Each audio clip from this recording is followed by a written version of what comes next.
Welcome to the Fantasy Football Garage. I'm Chris the Candyman, and you already know what time it is. We're drafting best ball teams. Tonight, we've got an extra special guest on the show. You know him from Twitter. You know him from the Discords. You know him from the YouTube chats. You know him from the Fantasy Sanctuary. You know him from Typhoid Tower. And you love him. It's none other than Mr. EMO Cowboy. Tyler's here tonight. We're going to draft a BBM. We just entered a 30-second BBM. So jump in if you want to get on this one. If you're new to the channel, if you're watching this later, make sure you're subscribed. If for some reason you don't know who the world famous EMO Cowboy is, look in the description, sub to his channels as well, hit him up, and get ready for best ball summer drafts, streaming, the whole thing. You're going to want to be here for it. Get in on the fun. Come draft with us. Get in the chat. Be active. And let's throw it to the intro. But overall, it's like the guy can ball. Like, actions speak louder than words.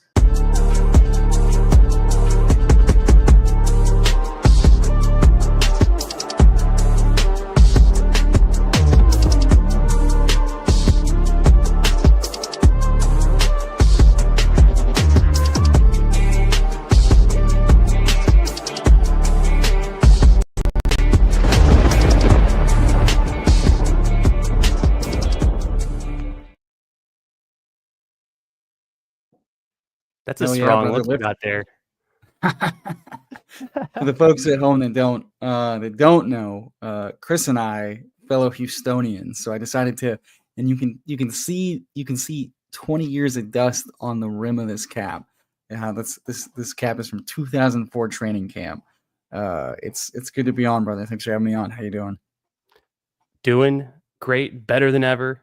Just ripping drafts out here and in these best ball streets, getting after it. Appreciate you being on, for making time. We've entered a draft. It's starting in 30 seconds. So without further ado, let's go ahead and bring it up. Ooh, there we go. Boom. There's the one. And let's jump into the room. Hope you guys are having a great Wednesday night. I think it's Wednesday, isn't it?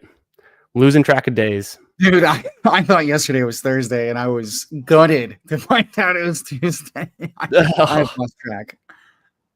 Yeah, that's how it goes. It looks like we've got some familiar faces in here. We're in the 11th spot, so you know what that means. The person in the 12th spot is in for a rough time. We've got Chaz Michael's in here. Of course, our friend Nick Bach.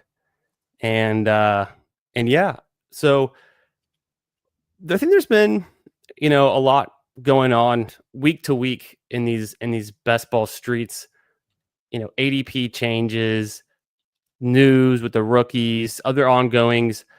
The last time we drafted on stream together, it's been a few weeks. What have you noticed? Put you on the spot, Tyler. What have you noticed is kind of different besides the schedule in the last couple of weeks that we should take advantage of? I've noticed that people are just really, expectedly really reactive to anything we're hearing because we're hearing nothing. So, Travis Hunter, the spiciness cooled off considerably the second he ran one choppy route as a raw two-way halftime player getting his reps in camp. Everyone, ignored how explosive he looked.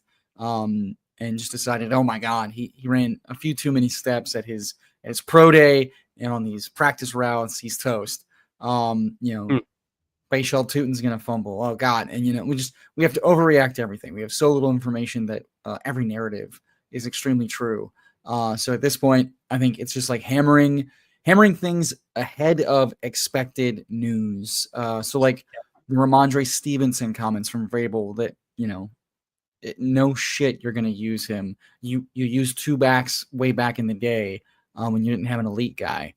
Josh McDaniel's system uses two running backs. It's going to be how much you use them and how you use them in the critical roles. And so it's like he was going too low at one time, but now he might rubber band too much. Same thing with Spears. So it's just like not overreacting to the news and also trying to just get ahead of things we think the market will double count. Totally agree. We're on the clock. There's, by my ranks, I've got Amon-Ra, Collins, and Brian Thomas. It's pretty much dealer's choice. Do you want to go Nico? Do you want to go Amon-Ra on this one? Let's go Nico, man. We got to go Nico for the hometown vibes. I'm feeling it. And either way, we're going to get another nice wide receiver to fall to us. I was going to guess he would take Amon-Ra and Brian Thomas. Oh, baby. We can go with Brian Thomas. We could take A.J. Brown, Brock Bowers. The list goes on. London, McConkey. No, if the rooms are going to keep giving me BTJ at the 1-2 turn, I will gladly take that. Yep. This is the most overthinking shit in the world. This is what's funny too. If Travis Hunter suddenly can't run a route, I have good news, everybody. Brian Thomas Jr. is very good. He ran very good routes. He was very explosive, and he looked even better in the NFL than in college. Seems good. His Week 17 matchups seem good. We love the coaching upgrade. No doubt. He and Nico can be just target monsters as big-bodied yak guys in the AFC South and absolutely cook. I mean, they don't need a ton of volume to crush. What makes them awesome players is that they earn a lot of volume and they crush when they do at every point in the field. People are so bored and they're so hungry for running backs. And look, I'm building a lot more, double running back starts through the first 2-3 rounds. I'm building a lot more 3 running backs through 7 rounds. But if you're giving me, I'd still ideally like to start 3 very elite wide receiver options when available. 3 wide receiver spots. And especially if those guys score touchdowns. And Nico and BTJ both have had stretches in their careers where they're the top fucking wide receiver and they're both young. So it's like, let me load up, please. These prices are too cheap for both of them. Nico will probably be a top 5 player at his position regularly. And Brian Thomas Jr. is a year 2 guy. I mean, are there cleaner year 2 setups that we've seen? This is insane boredom and giga branding to have these guys going in the back end. The back end's never felt so good, folks. I like it. I've enjoyed drafting, the 10, 11, the 12 spot. I feel like it's been a while since I've been in the 1 and 2 spot. And it's tempting especially if you start with like Chase, Jefferson, or Lamb. It can be tempting to take one of those running backs in round 2. There's that chunk that go with it's JT or Bucky or Jacobs. And then on the flip side over here, I'm usually tempted to go with the Breece Hall or a Kyron in round 3. But I just looked at my exposures in Best Ball Mania 6. I haven't gotten a Nico Brian Thomas team yet, so I'm super pumped to check off one more combo. I think we should lean into those top receivers that we drafted, like you said. Either of these guys could be the wide receiver 1 you need in week 17 easily. And I love starting in a position where you've already got some of that figured out. So now it's just the rest of the board. How can we correlate, dive in, get the quarterbacks we need, get the bringbacks we need, and still build a strong team and letting value fall to us. So I think we're in a great spot. Like I've always said, taking 2 wide receivers in the first 2 rounds, it just opens up so many opportunities, and especially ones where you have QBs that go a bit later, kind of in that QB pocket. So Nico and Brian Thomas fit that bill. The other thing I wanted to ask you about, and I've been doing some searching for what I'm calling 2025's Jamar Chase kind of season. It could just be Jamar Chase again, but I'm looking for a guy who can take the big step forward that Chase did between 2023 and 2024 and be that guy you have to have and potentially stacked up with, that pocket passing QB. I think Brian Thomas is on my short list. The other one I've been looking into is Ladd McConkey.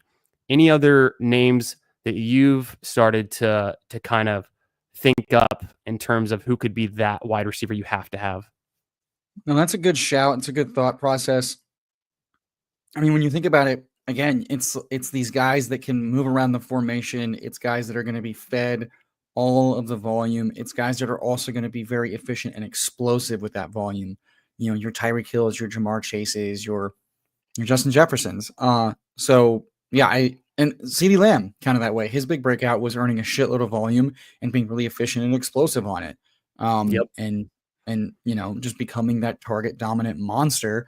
And we've kind of seen that these players are kind of breaking out as like power slot options. They get moved into the slot, they get easier releases and advantages, and they just abuse soft spots in, you know, the defenses No doubt. on much easier passes. So yeah, I think BTJ is a great shout for that. Obviously, you know, that's a more expensive guy, but those guys are usually elite profiles.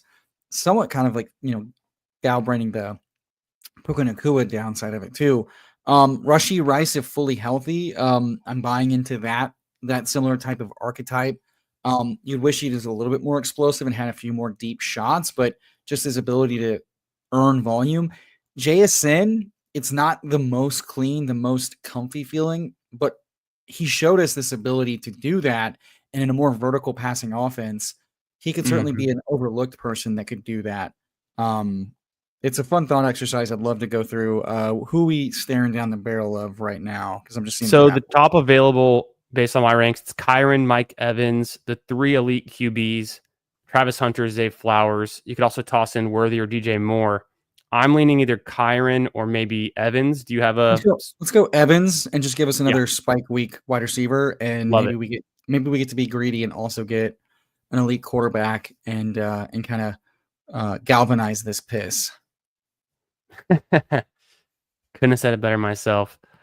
Um, I think in this range too, the one thing I've been on the fence about is do you take Travis Hunter with Brian Thomas? I think if you take 4 straight wide receivers, it makes it a little bit more digestible in my mind Right. because if you Yeah. just had like Brian Thomas and Hunter as and then 2 running backs or an, you know, elite, so we don't have to you know, Hunter goes off the board. We don't have to worry about that anyways. But let's make this next pick and we can come back to that question about how to play the 2 Jacksonville guys. Is it similar or different than playing the 2 Bengals on the other side of the board? So Yeah. we could do Kyron, we could skip him and go Zay Flowers, Devonta Smith, Let's Jaden do Daniels. Lamar. Let's do Let's Lamar. do Lamar. Let's do it. Boom. I'm personally trying to make myself do a little bit more elite quarterback because Okay. shockingly to me, they have not gotten more expensive. They might by the end of the year. So they're definitely not like Hertz is getting cheaper, Burrow's getting cheaper, but outside of that, True. I don't think these elites are ever going to make it really past that in that 4 or 5 turn. And quite frankly, I think when, you know, as projections get tweaked, as all these comfy clicks become a little bit more queasy with months of talking and overthinking and camp news, it's just going to be easier and easier to say, hey, and also an underdog. Like in years past, these guys have been second and third round picks, and I have felt that like early to mid third round picks, and it's felt like a huge opportunity cost with very clear targets at quarterback. And I do think the middle rounds of quarterback feel really good. Goff with dome games. Yep. Ben Johnson's gone, but it was an internal promotion. And at least as far as like floor ceiling in best ball still feels really good, especially, you know, with the playoff weeks. You know, we've seen him and we know this team is gonna pedal to the metal. And that's another thing. Like philosophically, you know, Campbell and this team are always going to be hyper aggressive, and that's good for fantasy. That all that said, though, those middle rounds get really choppy of who gets pulled up, who falls, and you don't Yes. want to get boxed out of good builds, good teams. I don't want to have to take multiple of the mid to late guys to complete all my stacks and get sniped and then be Sure. left chasing. So that's the elite kind of protects you from that. And this is also kind of the cheapest the elites have been in a minute. And so underdog quarterback scoring is very important. The opportunity cost has never been quite as palatable, especially because I Yeah. do think a lot of this tier is very flat. So it's very easy to say, yeah, of course. And then in a situation like this, we get our cake and eat it too. Like, and I like to maximize falling early value with a piece that is strong both for advance rate and for playoff advance rate, as far as like, you know, wins above replacement. And we've seen, and Sam Sherman's tweeted a lot of good stuff. I still think elite tight end has viability, but he's certainly given the data that elite quarterback wins above replacement in best ball for spike weeks and for the guy you need is much more prevalent. And so I want to make sure to build with that in smart, really palatable ways. And this is one of those ways to do it, especially because you want to talk about leverage in your pod and then in builds. A well-constructed elite quarterback, really heavy, really good wide receivers up top, buy you flexibility for the rest of the draft. We have an extra spot to catch up at running back if we miss a pocket or something. We're not scrambling for a stack and miss other value going later. And I also, like, in general, it looks like multiple tight ends are good for advance rates and playoff spikes. And guess what? When you take elite quarterback, it's very prudent to then kick the least scoring position that's most volatile back. And so punt tight ends, I will always love building punt tight end. And there are, there's some really cheap starting ones. So I'm making myself come around and adjust because I like to be greedy. I like to push everything. I like to get the cheapest quarterbacks, the cheapest stacks, and I want to build the most super team version of that.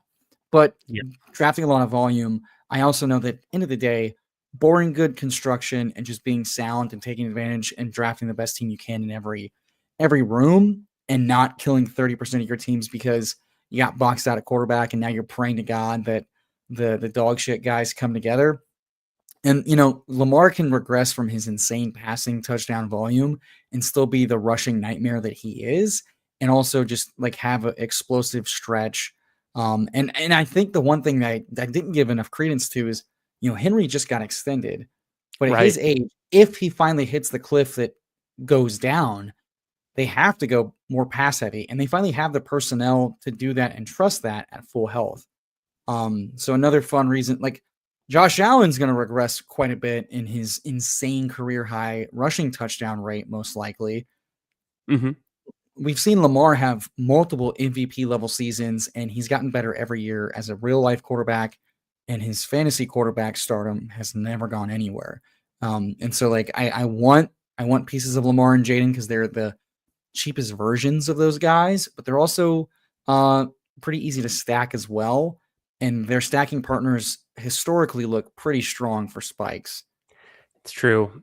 I think the opportunity cost in the 4th round when you take Lamar, it's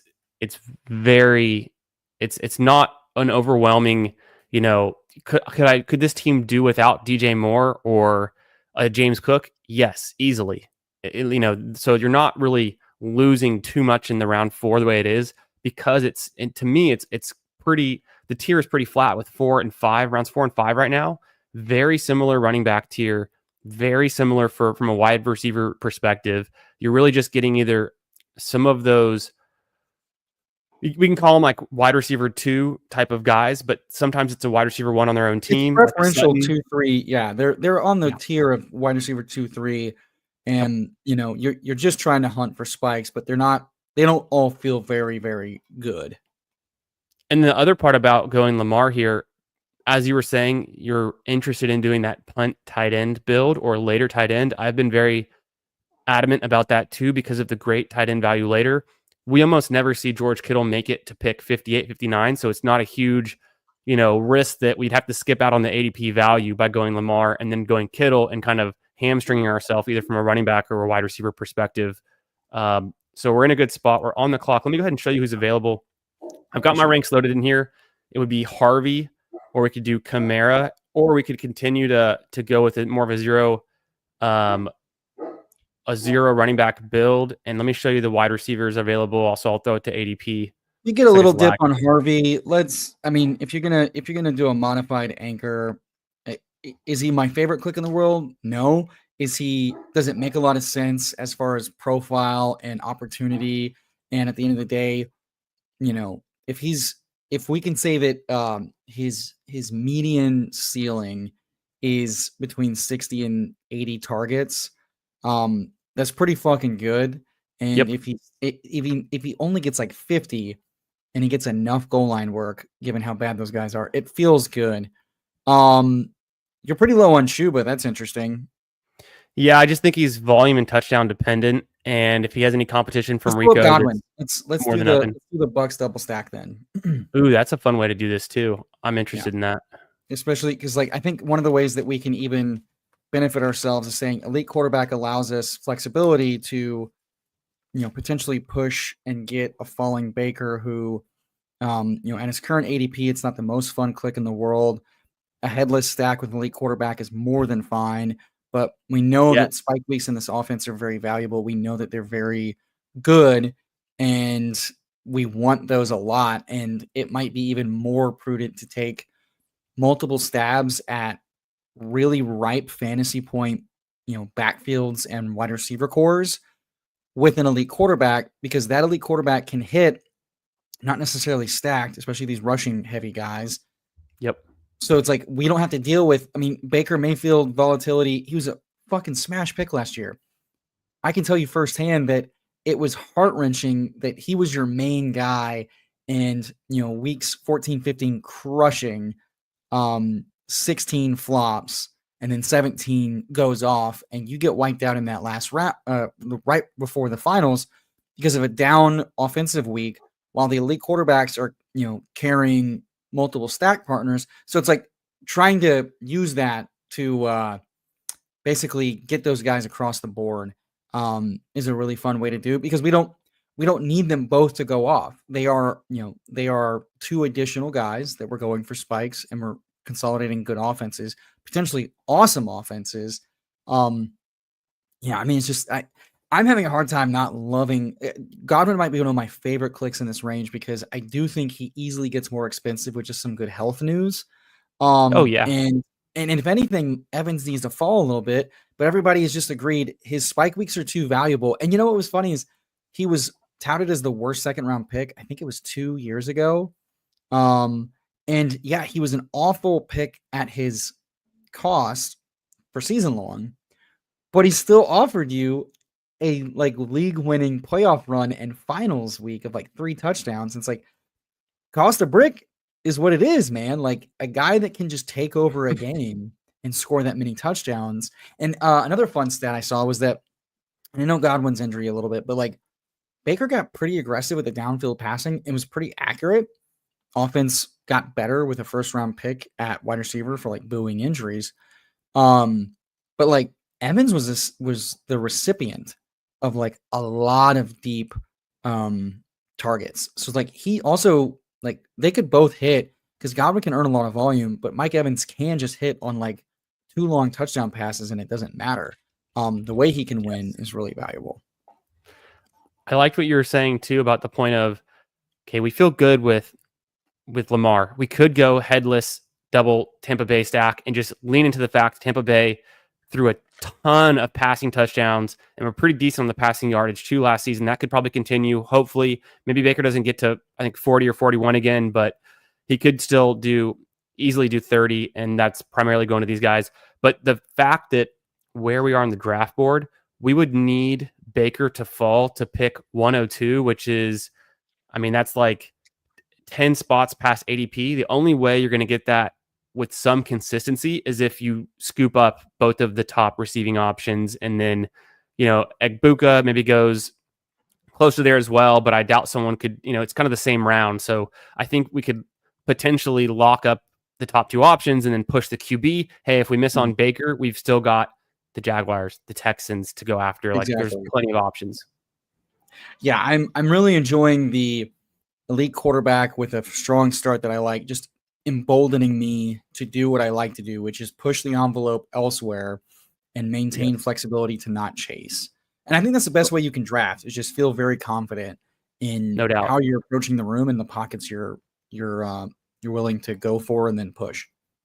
We've got 6 picks until we're up. I wanted to play a game with the chat. We've been doing this all summer long. Is he explosive? Is Chuba Hubbard an explosive running back, or is he simply a volume dependent, touchdown dependent, situational back that if someone came in and took some of his snaps, he would lose a significant amount of his value?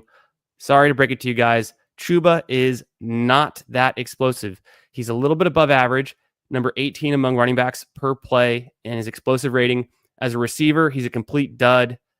27 explosive plays is not bad, but that's because he played every single game. Or I guess he missed 2 games. So it's not terrible actually for the explosive play rate, but he's just about average. If he goes back down from 250 rushing attempts and doesn't get the 43 receptions, which he did exactly nothing with, if he doesn't have 11 touchdowns, I'll scroll down, he's going to be closer to 10 fantasy points per game than the 16 we had last season. Case closed with the chat. You guys are too obsessed with Chuba. You could easily get a guy like James Conner, Travion Henderson, even David Montgomery, who also is not explosive, is more volume and touchdown dependent, but in a much better offense than the Panthers. What are you guys doing taking Chuba over those guys? I'll stop there. No, I agree. This is the same shit that had him as a 4th round pick, and I was like, this is insanely fragile. They will bring it. Like, this staff had Chuba and then went and got a 2nd round pick running back coming off an ACL, famously as RB1. Didn't pan out.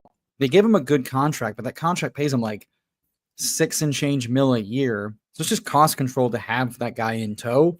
Rico, not as explosive as Chuba last year. You could argue behind a worse O-line.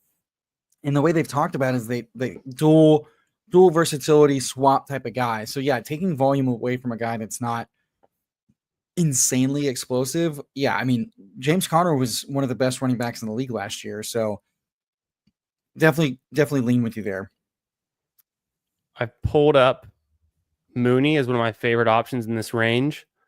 If we look at ADP, it could be Shakir, but I don't always take him without Josh Allen. No, I'd rather take the moonshot. I think he's a solid floor for any sort of Godwin returning from injury thing. Yeah. But his upside is that Penix had some really explosive big time throws, and Mooney's just as live as London, who we didn't take. So it's a little bit leverage off of London for all the other pods we end up in. And then when you talk about like an offense that could pop off, the thesis for Atlanta was pretty sound last year. And there's a strong chance that this offense is just better with a healthy quarterback the entire year that's willing to chuck it. We could pull up Higgins, or we could, for the double stack, or we could, I think triple stacking with Igbuka is a bit much. I don't know. No, let's hit the ADP. Let's hit the running back. Let's build soundly. We could do Jones or B-Rob. Let's do Jones. Yeah. His pass role is still extremely valuable. He may lose some grinding goal line rushes, but at an 8th round cost, you're talking about still a very explosive, very pass centric running back who still will get some rushes. And at his best, he's utilized as like a 60-40 player with a lot of the pass volume. And that's the thing. Jordan Mason's not a pass down back. I like Mason a lot. Right. Like Aaron Jones was legit catching like 40-yard bombs and running awesome wheel routes and slant routes. And you best damn believe this offense is like really lined up well to smash if McCarthy is anything close to average to good. And if he's really good, this offense is cooking. So like, yeah, give me a running back, especially in a 0 running back build that has really high receiving upside, is attached to a high scoring offense that's going to pass a lot. Seems good, Yeah, so like Dowdle's going to mix in. It's also a fun Week 17 game, and I just want a piece of a good offense. The Vikings are a good offense. Let's get a nice piece. That Week 17 game, everyone's going to be looking forward to it. Everyone's putting it, a star next to it on the calendar. We don't have any Lions pieces per se yet, but just, getting a piece of that I think doesn't hurt. Oh, and here's another fun Chuba thing. You know who outscored? I mean, Miles Sanders came in and rushed for 117 yards and 2 touchdowns last year. Also caught a 30-yard touchdown. Both of those happening in the playoff weeks. This offense was pretty efficient down the stretch. The running back, like the running backs will always be efficient because it's Canales and this coaching tree run very efficient running attacks. That's why they love running the ball. And that's why they like having multiple guys to be able to come in and do the thing and be, have multiplicity to it. And, like I like Chuba. Chuba's fine. But yeah, if we're talking about like Chuba's a little bit settling for what happened last year and not looking forward to like, if all these guys stay healthy all year long, who's more likely to lose work?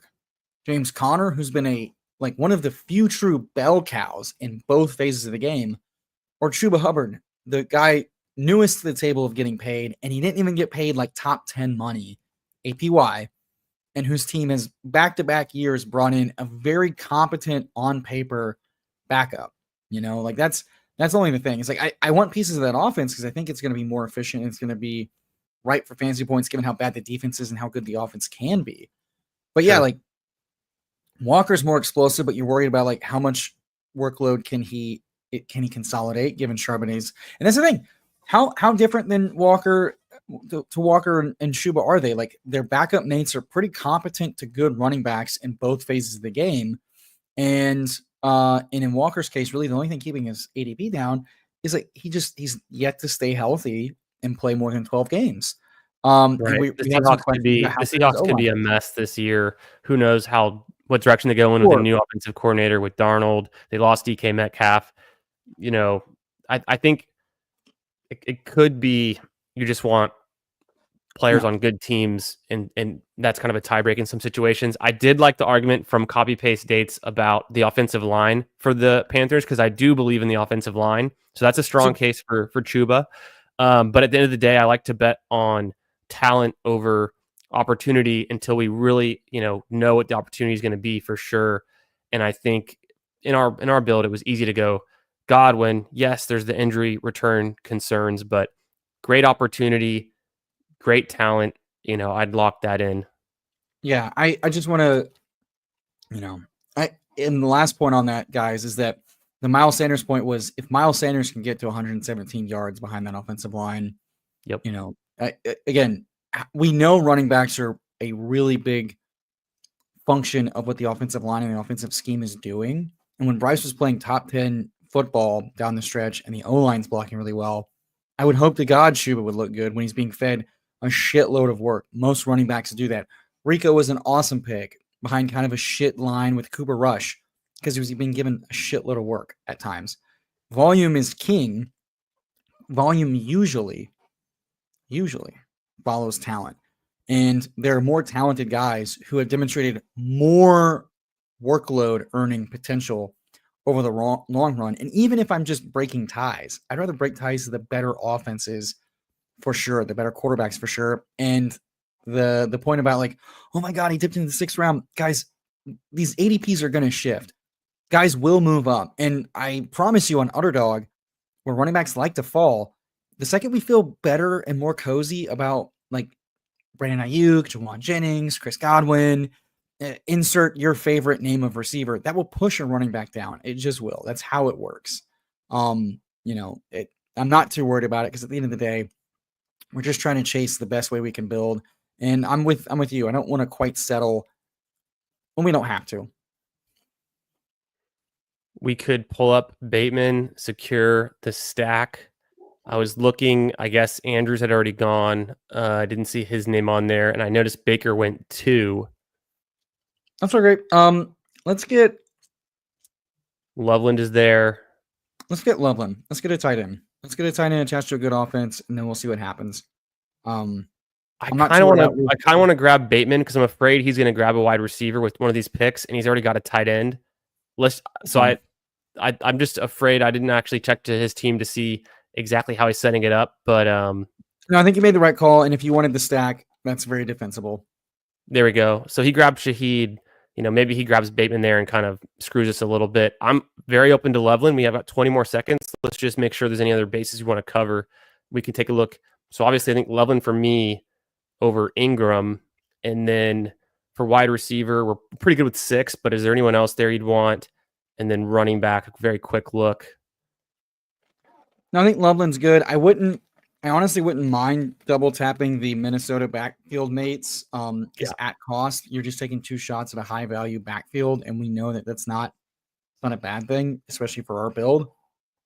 But it's a little expensive with 2 in the first 10 rounds, but I don't hate the idea, right? Like I'm open to doing it more than none. I don't hate it. That was why I leaned Loveland there, just because, again, getting a tight end there just to be a semi-balance. We took 2 high upside shots at offenses and roles, especially like target heavy running backs. So I'm not feeling nervous at all because I think we're going to be able to hit some nice pockets. But getting Loveland there, we could punt all the way to the end, but I would like to chase tight ends with like really high ceilings. And there's a chance that Loveland attached to Ben Johnson has a super high ceiling by the end of the year. Especially if Yeah. any of this Luther Burden stuff like lingers. A lot of people were excited about his profile. Evan Ingram, this whole like Joker role thing, man. I'm not gonna have a ton because like fool me once with Sean Payton promising the world with new people coming in and doing the thing. I do think that like everybody's getting low ADOT work in Denver, whereas Loveland can actually get like big boy deep slot, type of shots that unlock his ceiling.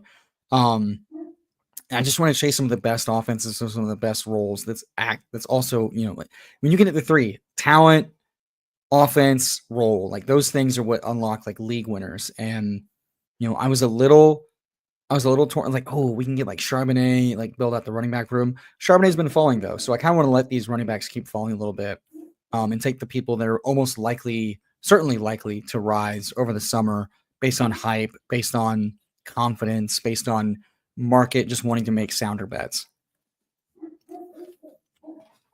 I think. I was actually going to say a completely different point, but I want to say what up to Sean and I caught a little bit of y'all earlier today, but I was just kind of commuting and doing some things, and then no spoilers on the showdown between Sean and Huhames. I think it's already been spoiled, but I'm going to watch that later from the Oh Fanspeak yeah, Jeopardy the show. Jeopardy So showdown.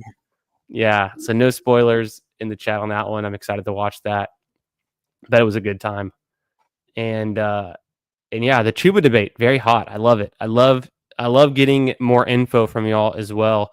So the argument back about the offensive line, that's one of the reasons I'm super high on RJ Harvey. I don't know if you guys are in on him or out on him. I'm always more in on the rookie running backs in general, but RJ Harvey's got the number one run blocking offensive line in the National Football League. He was a touchdown merchant in college. I was doing research on T-Mac's college games and looking at game logs. And I think I also was looking at some of the Ohio State guys, but I kept on running into these UCF games. And every time I looked at one, there'd be Harvey hitting the box score with 2-3 touchdowns, over and over again. And I mean, I think they're gonna use him a ton. They didn't like what they were getting out of Javonte Williams and McLaughlin last season. They had a really good offensive line, and they are getting minimal production out of the running backs, not very efficient. I wonder if the Broncos throw a little bit less if Harvey is a smash, but I'm also in on Courtland Sutton at his current cost. And so I like getting pieces of the Broncos too. I think that's another fun up and coming offense. Colston Loveland, I'm just way in on. I probably need to mix it up just for sake of getting a little different, especially in my 10th round picks. But Loveland, I think, is one of the best fits in the entire NFL draft among offense, defense, any team. I think he can hit the ground running there. All the stuff that I've been reading, especially some of the stuff that Steve has been writing for the Fanspeak Network's Best Ball subscription, which I'm a huge fan of. It's that, and then I was reading about Colston Loveland and some of the athletic articles that came out right after the draft, and it's just like I'm seeing too many intersections of fantasy relevance and real football relevance. I think Colston Loveland's going to be like a guy very quickly. Yeah, and I'm doing the math because someone mentioned like his injury, and it looks like it's a 4 to 6 month max recovery time. A team taking him top 10, like that was the medical flag, quote unquote. Teams obviously kind of gave the heads up by taking him at 10. He reported that at 3 months he had full range of motion, was feeling really good. So, January 29th, 6 months out, he's going to be still practicing and be okay. He might get cleared for contact at month 4, and then full 6 months in, still right in the middle of camp. Mentally, he's not missing like the practice rep things. I trust that Ben Johnson can make it work, especially because like Laporta famously wasn't a top tier blocker by any means, and Loveland seemed to be more than cromulent there. So We could take does either the so I think we push it, and then we I probably want to prefer go running back first. Yeah, I prefer Trevor for sure, and I think we just take Tajay as the highest ADP guy. So let's go Tajay then. Jaden Blue's there as well. Does that interest you? No, I'm not Tajay. into this. I think this is the Jaden Blue role is so like with Spears. I don't get taking him over Spears because like Spears Oh had shit, he's gonna take Lawrence. He's gonna take Lawrence with. Oh, he didn't. I just realized he had Hunter, and maybe we should have gone. Yeah, Lawrence. we probably should have just taken Lawrence because Yeah. he is kind of a slappy right now. But yeah, let's go ahead and get our QB2 and maintain our flexibility through the rest of the draft. So back to, you'd be Lawrence right now over Stroud. For sure. I mean, here's the thing. Stroud's been kind of a tough fantasy asset. O-line was a mess. We know that as Houston locals watching it every week. Yep. But also we know, sadly, and it was one of my hesitations last year and that I shared with people is that DeMeco Ryans, low-key, super conservative coach, not very aggressive, very much a ball control, win with defense. How many games did they lose the last 2 years that they were up ahead of and lost grip of because they just, slipping it out of their hands by playing too slow and falling behind, and other teams being more explosive. The Lions game at home, watch that at the stadium, and it was DeMeco Ryans perfectly encapsulated.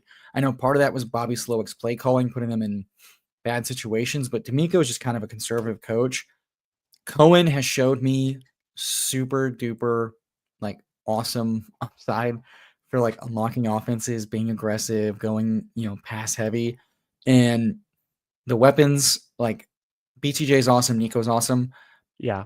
Hunter is the number 2 overall potential receiver in the metrics he's coming in with. It is and then even Britton Strange. Those weapons are more enticing to me than the black box. I'm excited about Higgins. I'm curious about Noel and Kirk, but I do believe Jacksonville has a much higher ceiling on total scoring, especially because their defense still kind of trash, and more shootouts equal more points for our purposes. And Lawrence has a little bit higher of a rushing ceiling. So just all those things put together, I have more that I feel that it's worth investing in the fantasy profile that is Lawrence. If he's going to happen, it's got to be this year. Staying healthy is obviously part of it. But I think Trevor Lawrence can contribute to our team more often, and I do think his ceiling is someone that likely leads to him being probably far too overdrafted next year, like we've kind of done with some of these oh my god, he broke out type of things. But some of the quarterbacks you kind of want that end up providing you value. I'm looking at guys like Brock Purdy who they rush a little bit more and a little bit more efficiently than you think. And then when they're aggressive passing, and Trevor Lawrence was pretty aggressive throwing the last few years, but his guys not running the right routes, not being on the same page. That's the type of thing that when those things get ironed out, he's less frustrating and really solid. And then you add that it's just a better level overall, more explosive guys, more explosive routes, more efficient hits. And that's where it's okay, now we're really cooking. And I see that vision for the Jacksonville Jaguars. And I want to have quarterbacks that I just lap the field with. And I struggle to see that with Stroud as of now, with, Kaylee being such kind of an unknown and DeMeco just showing me over 2 years that, his heart is in the card of the defense. And that's defense not, and running the ball. It's, it's not fruitful for fantasy. Yeah. But it's why I'm really into Nico and Mixon, because I'm at its core, he wants to run this offense with the 2 best weapons. I think part of Stroud's tail end upside this year is that it sounds like they are giving him more control at the line, more say in the calls. Right. And if they actually do follow through with that, we could see some really high spike weeks with him just taking advantage of good spots, letting it rip to Nico and Higgins, and and just keeping it going. But if they're going to punt on 4th and short at midfield, that's just taking away scoring opportunities that these other teams might have more of. And Also pace. Like Jaguars might just run more plays, and that's also more beneficial for That's a good this point. offense. I will say what Trevor Lawrence needs to do to step up is throw more touchdowns. Maybe some of those touchdowns that I wish he was better in the red zone for sure. better in the red zone. Maybe some of those red zone touchdowns that Tank Bigsby was, getting last season are now going to Travis Hunter on a fade or some kind of route. And the whole point of that is they just drafted a guy that is incredible at catching touchdowns. Perfect. Maybe that elevates Lawrence a little bit more and helps just the offense in general score more too. So I'm in for it. I think it's good. I want to do a quick recap of our team for this next pick. We've got a 2-3-6-1 build. We took Lamar Jackson and Trevor Lawrence. We got RJ Harvey, Aaron Jones, Tajay Spears. I'm feeling like we could go potentially 6 running back. I think it's very possible. For wide receivers, we've already got 6. We've got Nico, Brian Thomas stacked up, Mike Evans, Godwin. So the headless Tampa Bay double stack with the receivers. Darnell Mooney and then Bateman. We've got Colston Loveland. So we're looking for bringbacks that are Colts. We're looking for bringbacks that are Packers. And we've got 2 picks coming up in kind of a nice range where maybe we can make some of these things start to come together, towards the end of our draft. Let me flip it over to the board and we can take a look at what we might think we want to do. Not a bad spot to go running back and get a 4th one. We could get Strange for the double stack and Let's secure see what that. the running back cliff is looking like. What's the tier gap looking like? Unless you're not in on Eckler, I'd say it's a bunch of just guys after that. Let's double tap running back in this. I like Strange a lot. Let's go Eckler. I think we're more behind at running back, and we talked about punting tight end. I think if Lawrence is going to hit, it's going to be because BTJ is rolling, Hunter is rolling. I'd rather push Strange. If Strange comes back, awesome. But at this point, okay. So now I think Strange is the pick. I was hoping we could get Dowdle as leverage that we didn't take Chuba. So Roschon. I don't love any of these guys. I really don't. It's a little early for any of these guys could fall. So I think we just push them because it's not a great value to reach up for one of them. I think it is Strange here then, unless there's a wide receiver that we can think of. But I think it's also Strange makes sense here, and potentially we utilize this pocket to say, hey, we might just go 2 tight ends and say that Loveland and Strange are the guys. Sure. I was really hoping to get Rico because we talked about that. That's a backfield we want. We don't take Chuba, taking Rico. It's perfect leverage. To double down on. It's good standalone role potentially. We don't have to have a Panther. I do agree because we talked about it a lot. There's some recency bias and we're thinking about it, but we don't need a Panther in this build. No, he's just a target of mine in this pocket because I think there's a very steep drop off where I feel like I have to make up with numbers if I don't get 2 of these guys. Where if I do, which is where I think we would headed definitely towards the numbers. Yeah, and you know what? But again, we maintain flexibility because by taking Lawrence there just to complete and say, hey, we have our Jacksonville double stack. We have our 2 dual threat rushing guys. Their best spikes are running a little bit with some deep passing touchdowns. We've got guys attached to that thesis. We can at worst go 2 at the onesies and be all right. A little bit of the research I've been doing in the last couple of days is about who these RB2s are. For the most part, we've passed the area where the running backs actually have some juice. A guy like a Ray Davis or an Isaac Garindo, and then even Rachaad White's good in the passing game. We're into the range of guys who are strictly touchdown and volume dependent, guys who need the touches. So like a Roschon, the only way he hits is when he scores 2 touchdowns in a game. He's not going to get you 100 yards. Braylon Allen is in the exact same vein as that. So for me, this is a flat Braylon tier. Allen sucked last year, by the way. Yeah, I'm not very in on Braylon Allen. I think Isaiah Davis is actually going to be better, and I'm actually pushing all my chips in on Breece and just saying he gets everything of high value in that backfield. It's him and Fields, of course. But Pierce goes off the board. I didn't expect him to come back around, but just another piece of that Week 17 game with the Jaguars that's kind of intoxicating for best ball. Alec Pierce. I don't think he repeats again. I think it was last night I was talking with Billy Jones in the stream, and we looked at Pierce's career, And it was obviously it was a career year for him last season. And we kind of made the logical conclusion together that he's going to regress in the touchdown department. Who knows what it's like when Daniel Jones is under center. Alec Pierce is probably more likely to have 2 touchdowns than to have, 6, 7 plus.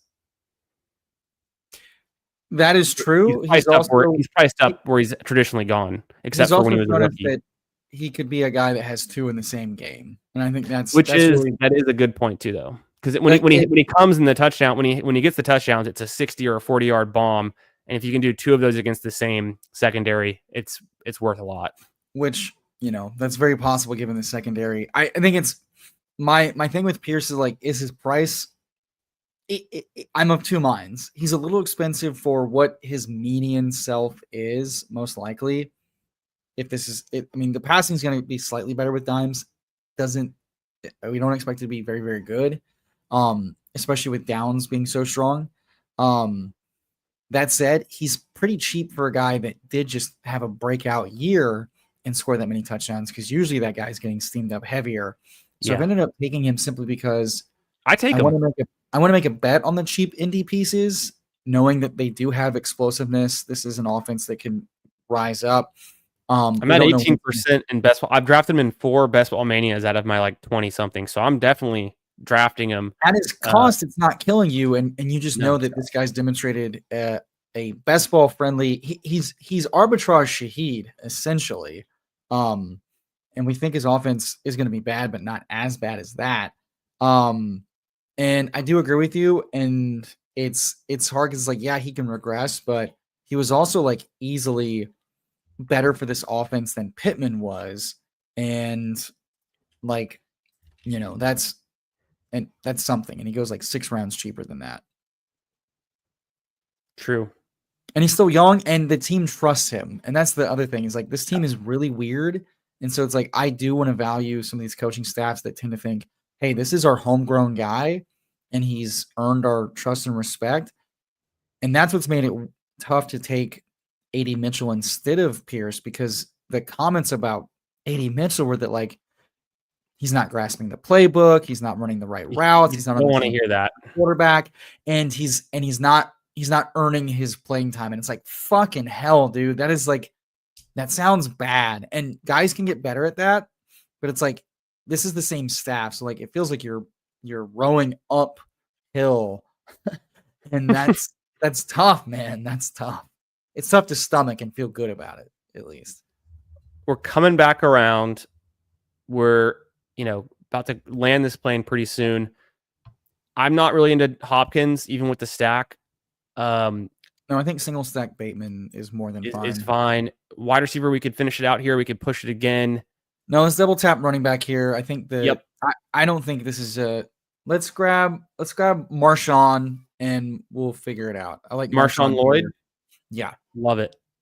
No, I think he's got good projectable volume. He's healthy. Obviously, we haven't seen enough yet from him, but he's got good size.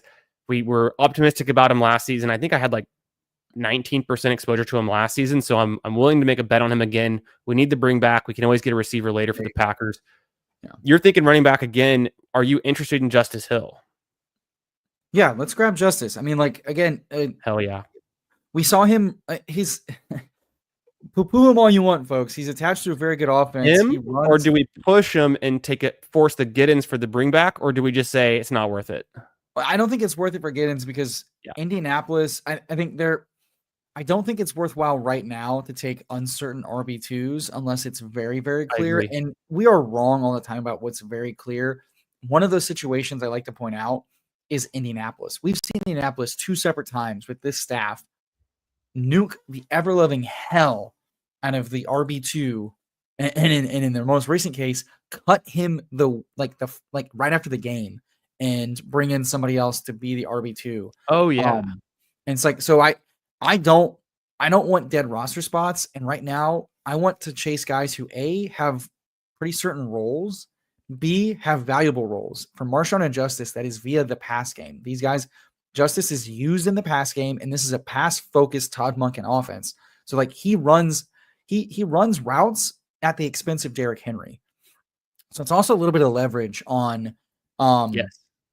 And yeah, I again, In the hurry up I'm offense, he was playing in the hurry up. If I remember correctly, I'm just kind of pulling this from my memory bank, but I feel like I'd look and um, I'd see Lamar and taking a snap, and it'd be Justice Hill standing next to him because it's very clear when it's not Henry standing next to Lamar. I mean, Justice Hill is nowhere near in stature, although he's not, the smallest guy either. But yeah, CBK on this one, that reminds me of the things I was hearing about Jalen Polk not getting the playbook, not running the right routes. So pretty damning.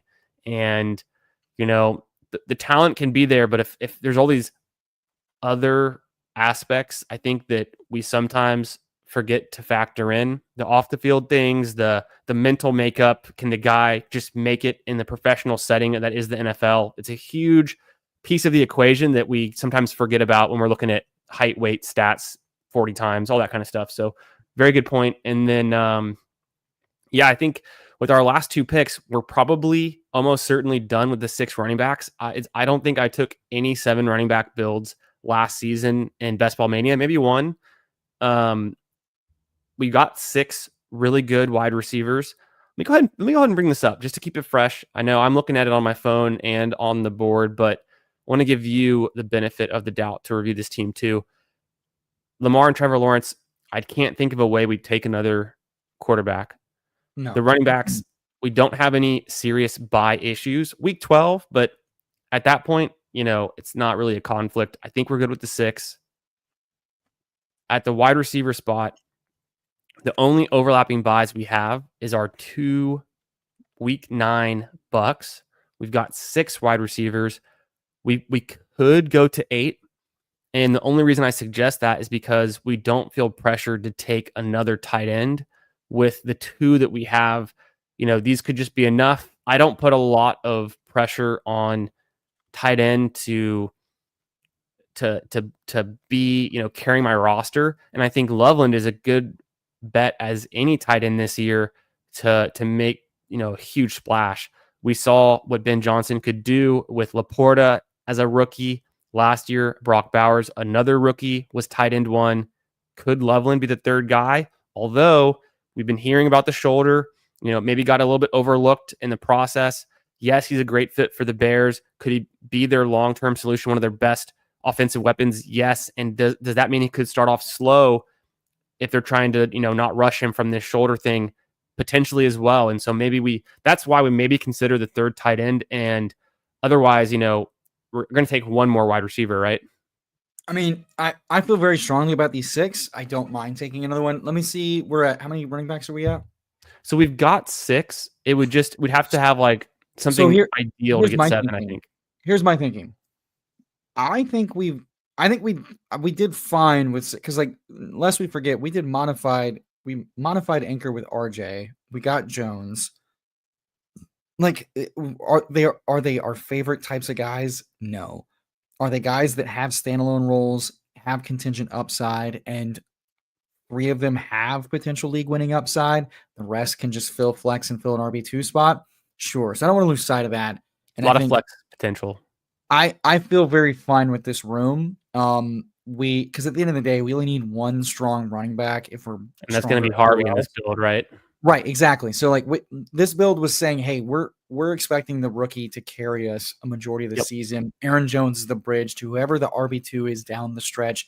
Eckler is another bridge for whoever's down the stretch, and that's for Hill, that's for Lloyd, that's for Tajay.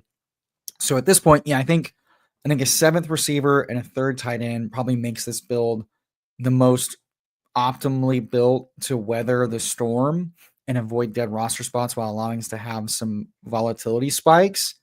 But if we said we trust that we made the right picks with these 6, Nico's having a monster year, BTJ's having a monster year. One of the Tampa Bay guys that we've had every week is having a monster week. Mooney's an undervalued wide receiver 2 in a really good offense. And the Bateman spikes he's giving us, I could say I'm going to trust these 6. One of the things I'm trying to do this year is when I do build a strong room, trust that I've made the right 6 picks. That said, I think the way we've built this team, I'm very fine with the 3rd tight end. If there's a guy that gives us like a touchdown spike and a bring back element, it's just not something I need. Yep. Maybe Higbee's that guy.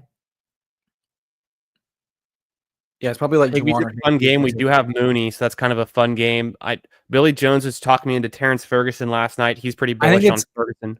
it's a little cute dynasty thing. I mean, Les Yeah. Snead just said that like Ferguson was a pick to make sure that when Higbee hangs it up, they're done. Contract year. It's not my favorite click in the world by any means. We were shit talking Adonai Mitchell. Are you interested in it for the wide receiver bring back, or do you want to just focus on a Wicks or a Savion?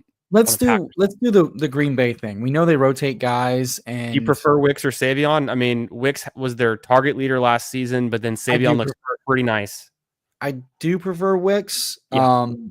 Let's do it. Personally, like he earned 76 targets in this offense. Was the target? And I think it's Dobbs that gets traded if anyone. And then Savion looks really fun, but we just here's the thing. I at the end of the day, this offense just like it rotates sub packages of guys, and Wicks they were just like, hey, he just needs to hit the jugs machine and get in there. We like how he works, and they have not stopped invoking the name of Devontae Adams. So like I don't want to ignore that. Like the coaching staff just really likes this guy and trusts him, and they kept feeding him targets despite him dropping it. I think that speaks very soundly of them. And the other nice thing about Higbee that Sean mentions is that right now Higbee's just not getting drafted a lot. Juwan's getting drafted all the time, and I would rather just have the guy attached to the better offense personally.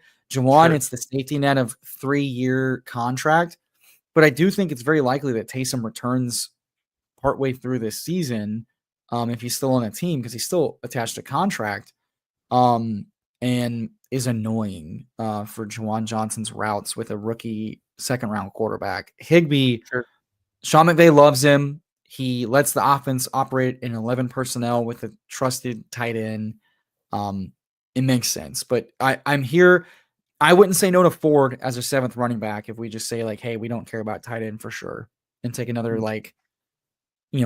role-playing guy of an offense that will be in a lot of shootouts.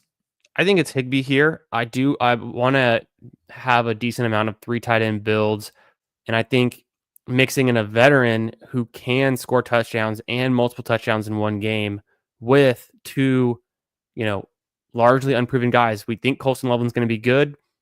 Does he just kind of have a tough rookie year? Maybe. And then we feel good about having Higbee. We don't want to just have a dead roster because we completely whiffed at tight end. We haven't seen Brenton Strange do a whole lot yet either, although we have the QB correlation. I think Strange has gotten pretty expensive where we were drafting him in March at pick 200, 220 in the big board. But I'm happy to do it because of the draft capital. It's still not too ridiculous. So all that to say, it's like I think this is a strong wide receiver room that gets it done, that can win in the playoffs. We just got to advance out of this pod and get there. If Harvey hits, this running back room is enough. And so because we made such a big bet on Harvey, I don't think we need to dilute it by just tacking on more, ambiguous RB2, 3 kind of guys. And then don't really fit the team perfectly. And I think the QBs, we smash it as well when we have one of our top wideouts stacked up, and then Lamar Jackson, there's no ceiling. It's just infinite what he could do. Another chalky, nerdy approved optimal 2673. Love it. That's how you build, baby. Early on, just it is the least fun part about best ball in fantasy. It's just like construction. Sound construction, it starts and stops with that.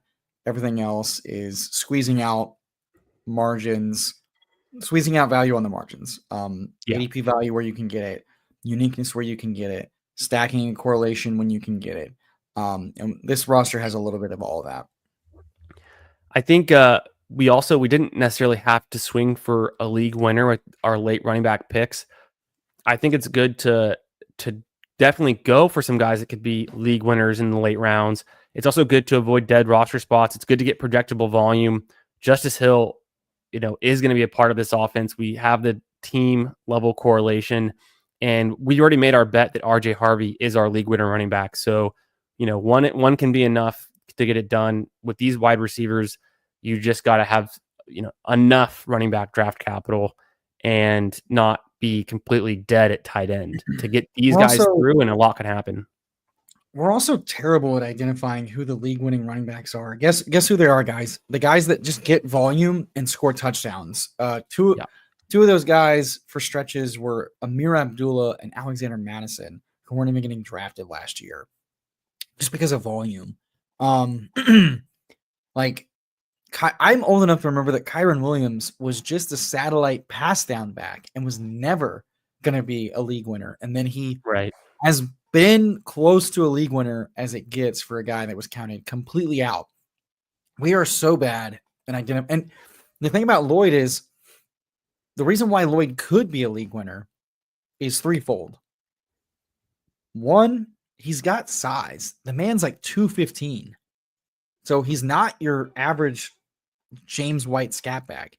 He's like 215. He's got some pretty good athletic traits, pretty good draft capital, 3rd round. And he missed most of last year for just the worst stretch of injuries we've seen for somebody like in a long time. 2, Josh Jacobs breaking fantasy, quote unquote, last year still left a lot of meat on the bones because he saw like dog shit target shares. Just wasn't a strong target earner.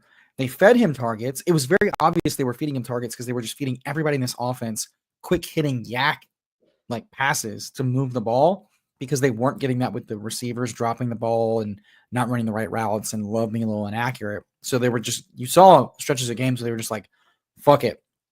They cannot stop us running, and they cannot stop just Jacobs running a 3-yard stop and go and then like take it. Like it was run game via some passes.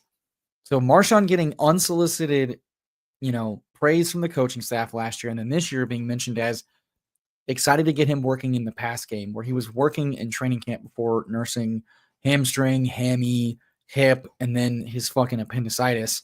Like, that is a potential league winner if James Cook or Josh Jacobs misses time in his standalone role. If he gets the Tyler Algier workload, 8 to 12 touches a game, where he's getting a couple of rushes, a good offense that loves to run the ball. Like how is that any different than Austin Eckler, who has size, has pass catching ability, and when given enough volume is a huge smash. So it's like we're just awful at identifying who the league winning RBs are, because it's all just volume driven, and that has to do with coaching trust and volume and injury to other guys. And so people were asking like, oh, how confident are we? Well, considering the team did not want to use Emmanuel Wilson at any point that they've had him on the roster until a guy above him on the depth chart got injured, I strongly suspect that the undrafted free agent that they don't give a lot of money to, and they invested a 3rd round pick at the running back position to do so, and gave Josh Jacobs all that money last year to do so. Like, that seems like a clear place whenever you keep mentioning a player's name in a role in the offense unsolicited, like Green Bay has with Marshawn, I feel pretty strongly that he's the RB2. Yeah. And it's I've noticed this because I've been doing, like I said, I've been doing some research trying to figure out who these RB2 versus RB3 in a backfield for a given team is going to be. And you forget there's guys like a DeMercado or Emmanuel Wilson who do get a number of snaps. I mean, if you put up DeMercado or you put up Emmanuel Wilson compared to like a Corum, it's like, wait, and you blinded yourself and you didn't know what team they were on, what player it was, just look at the stats. You might be drafting those guys as well. And so there's actually like, there's a lot of touches to go around. I feel like sometimes we have overconfidence in which running backs we think are going to be hitting those, for sure, those touches, right? Relieving those starters. So I want to sprinkle some in and get different where I can too. And then I like the way we did it though, where kind of one of my intentions lately has been to get guys like Spears, Eckler, Lloyd, and Hill, and just kind of at some volume.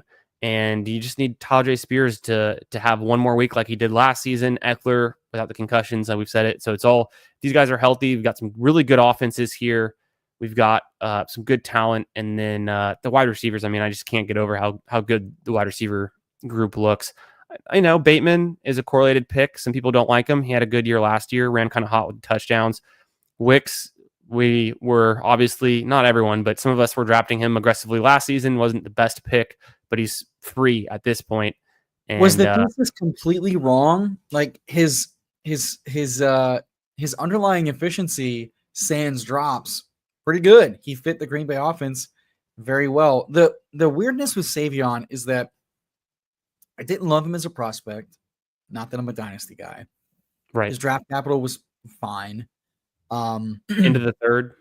He fits an archetype of profile that is very doesn't hit very often. Very bust heavy, right? Yeah. And the way you'd like him to hit is kind of in like a Deebo Samuel way, where he's used as a pseudo running back and fed like they have that at home in Jaden Reed, quite frankly, who does it really well. I guess the one thing is his size. They refuse to not typecast him as slot only.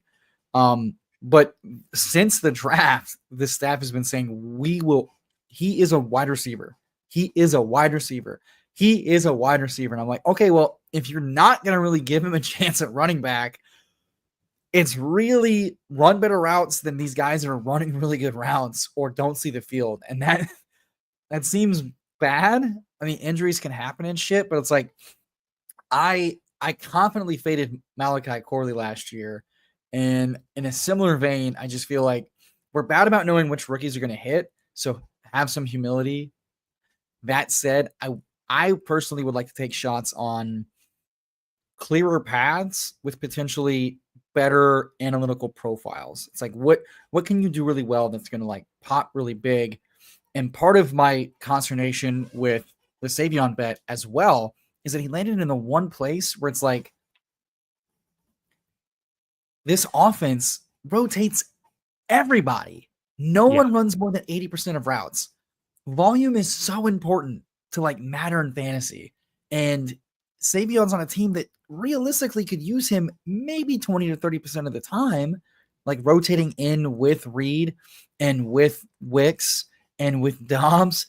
And like, that's not going to matter unless he's getting like Wandale-esque, like, we will target him first read whenever he runs a route. Like, and even then, like, that was one of the worries with Hunter, right? One of the worries with Hunter is how much of the route share is he going to see to pay off this cost? Okay, 18th round pick, but it's like routes and snap share matters. And he's on a team where it's just like, it is as muddy as it gets for any of these dudes outside like the top two to see like constant like snaps and routes. And so for that reason, I would rather chase guys that can get full-time roles, which makes their path to spiking and mattering huge.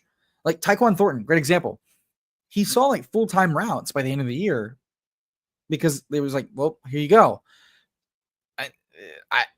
This is a team that literally did not use Jaden Reed in a playoff game because of the matchup. So I'm just really worried about how Savion figures into such a Voltron-esque offense. And maybe 100%. That's too confident and that's uncertainty to buy into, but I do think there's a lot of names to click, and I'd rather just be chasing guys right now that have better volume paths, because then I don't have to be right about the efficiency bet, the talent bet, or the specific usage, as long as, hey, there was a path for them to get a lot of work, and they got a lot of work. I mean, McMillan, he wasn't like a world breaker, but there was a path to him getting day one full starter third receiver reps, and he did.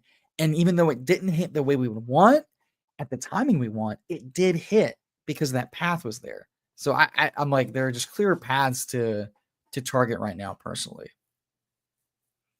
No doubt. I think what you said there is really smart. And, don't take a player where you need all these different bets to hit. Just take the guys who've already kind of, done it before, shown something, have gotten the snaps. You need a lot to go right with Savion. I do like Savion. I think he's intriguing. I looked back and what he did at TCU, especially this last season, 111 touches. I think 50 or so odd of those were rushing attempts, and was a really intriguing player. I'd love to put him on like my dynasty taxi squad kind of thing.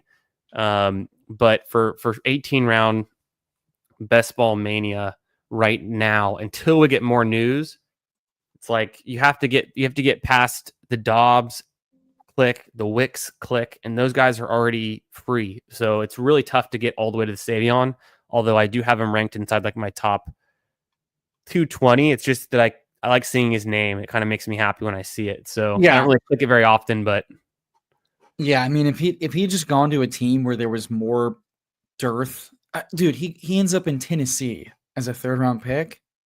I mean, that's the only reason why Alec Ayomanor is getting drafted right now. His draft capital was dog shit, but right the after wide receiver DK, room outside of Ridley is so barren and wide open that you're like, true. I see the path for a big body guy getting full-time reps if it works out well by the end of the year. Because like that was like the Amon-Ra thesis. Okay, maybe he's slot only to begin with, but like there's just a bunch of 1-year Jags vets on this roster who is earning and keeping, any sort of playing time, because an injury will almost likely occur at some point. So it's like, okay, if you're one injury away, that's a much clearer path, and Yeah. and just looking at his prospect profile, Kenny Galladay is like the hit, right? When it's like that's a guy that had a role and played it. So it's like I really salient point though, and I think that was probably the less granular take is, hey, right now we're drafting. Take as good a bets as you can make, given the information we have, which is pretty sparse. Yeah, I mean, it's early. you have to. I think it's wise to go back to last year and the year before that to piece together like current players and trajectories and what coaching staffs have tried to do, what they've said they want to do, what they've had to adjust to, what they're trying to adjust back to. Those things help. But what you said was true. We're going to get into camp and shit's going to change. Like at this time last year, we were still kind of excited about Troy Franklin. And then 2 months into camp, when 26-year-old rookie Devon Vele was having a far better camp than Franklin, and Franklin, who finally, he caught a touchdown pass in week 17 and it mattered for the rookie hit. But like, he was an 18th round pick that you were just like, please God, score a touchdown in the finals, which he did. But outside of that, dog shit pick. You could argue that Vele maybe doesn't look so bad as an 18th round pick if he doesn't injure his ribs in the first few weeks of the season. All that to say, rookies that are making a lot of noise, no matter their draft capital, those are guys to chase. These rookies that just have hopium attached to them right now are probably pretty bad picks, because we know a lot of them are going to die on the vine. And part of it is just we're excited because of Dynasty Brain, Big Board Brain, and because of the new shining toy. But we know that the NFL doesn't like new shiny toys. They like the thing they know really well, that works really well. It's that 50-year-old wife that's like, I'll go get the toy in the drawer. It's going to get the job done. Like that. Those are your Kareem Hunts. Those are your Nick Chubbs. Those are the dildos that are going to take you to the promised land. What a way to just bring it all back full circle, to something that we've all been talking about. Is that perfect analogy there. The wisdom of Tyler, the emo cowboy. Yeah, I think, like you said, avoiding the dead roster spots, trying to make a good bet early on. What can we draft at this time of the year that we can't get later, and vice versa? So I think this one came together really nicely. It's pretty fun.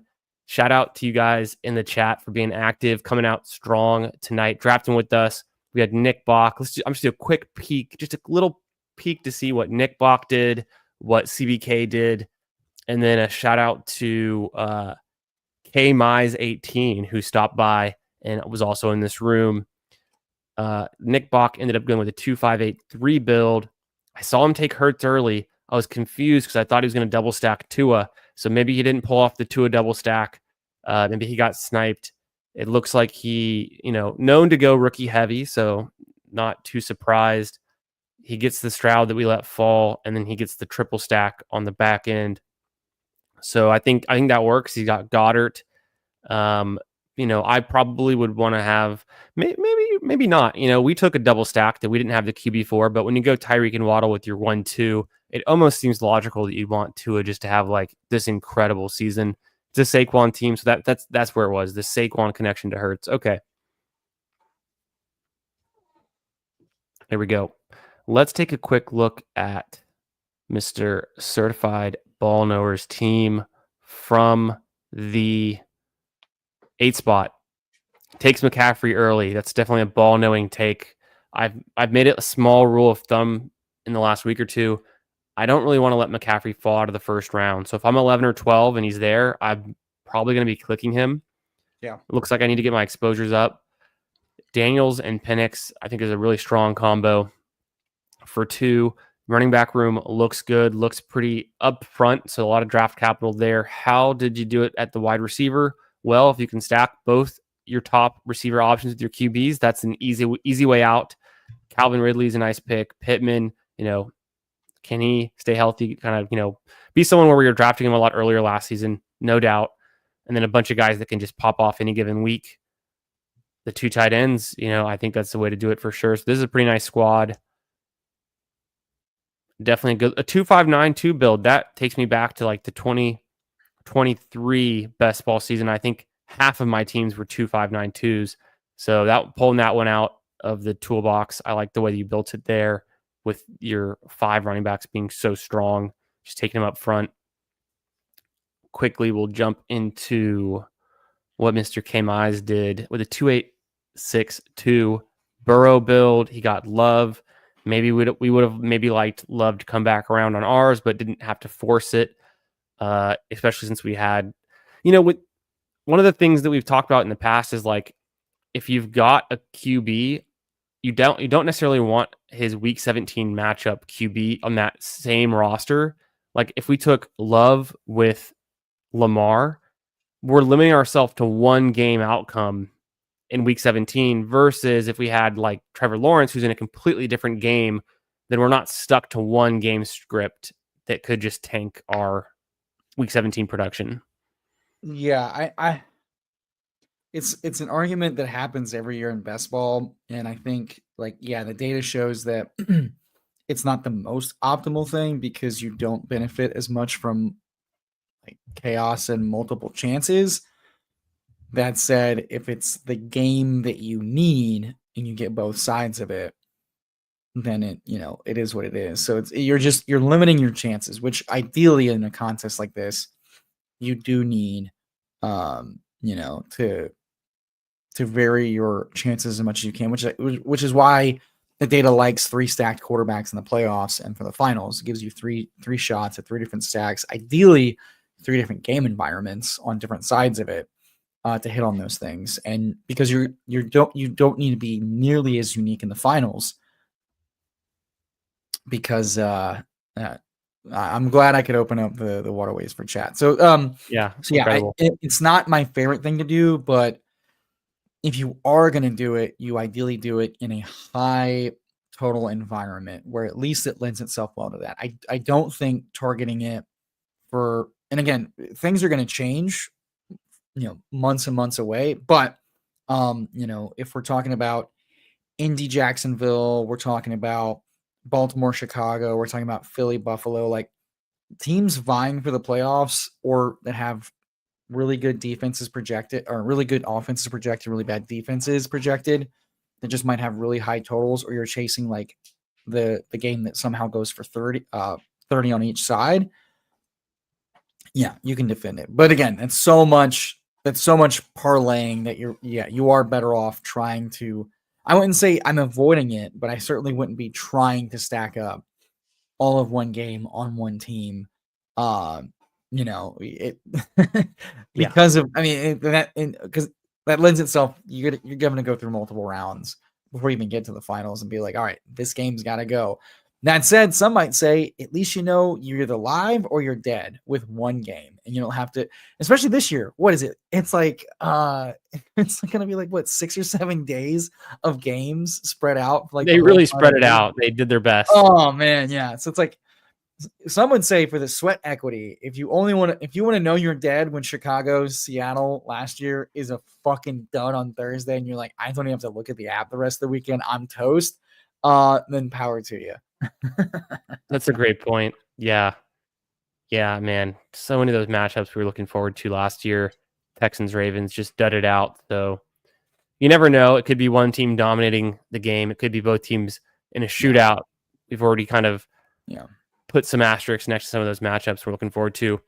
We'll wrap this one up real quick. We'll do a last touch on K. Mize's team with the Joe Burrow, Joe Cool, Jordan Love. He's got the running backs pretty deep. I think with those 6, with the first 3 that you took, and then even Tracy with the 4, looking really good. You get Mason with the 5, and then tack on a quorum. I don't hate it. It's a good looking room.